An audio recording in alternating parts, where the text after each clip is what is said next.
Je ne suis pas assez. C'est la croyance la plus répandue dans notre société. Pas assez intelligent, pas assez drôle, pas assez riche. Cette croyance est martelée dans notre cerveau depuis l'enfance. Soit parce qu'on a eu des parents très stricts, des professeurs qui nous critiquaient tout le temps, ou bien qu'on se compare aux autres. D'abord à l'école, et puis ensuite à la télévision, sur les réseaux sociaux, au travail. Et à l'âge adulte, eh bien, cette croyance fait énormément de dégâts. Dans un premier temps, on a l'impression qu'elle agit comme un moteur.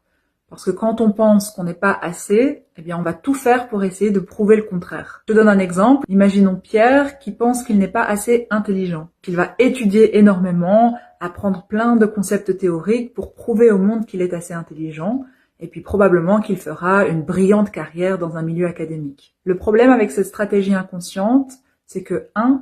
Pierre va finir par s'épuiser. À force de travailler aussi dur, il risque d'arriver en burn-out. Le deuxième problème, c'est qu'il a donné toute la place à sa partie intellectuelle et donc il a réprimé d'autres parties de lui-même, comme par exemple son côté artistique, son côté émotionnel, voire même spirituel. Et qu'est-ce qui se passe quand on réprime autant de parts de soi? Eh bien, on finit par craquer. C'est là que souvent on voit la deuxième face de cette croyance.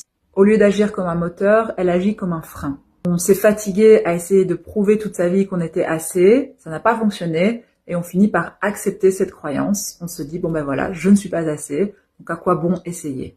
Donc non seulement ça va vraiment miner l'image qu'on a de soi, mais ça risque aussi de nous faire tomber en dépression.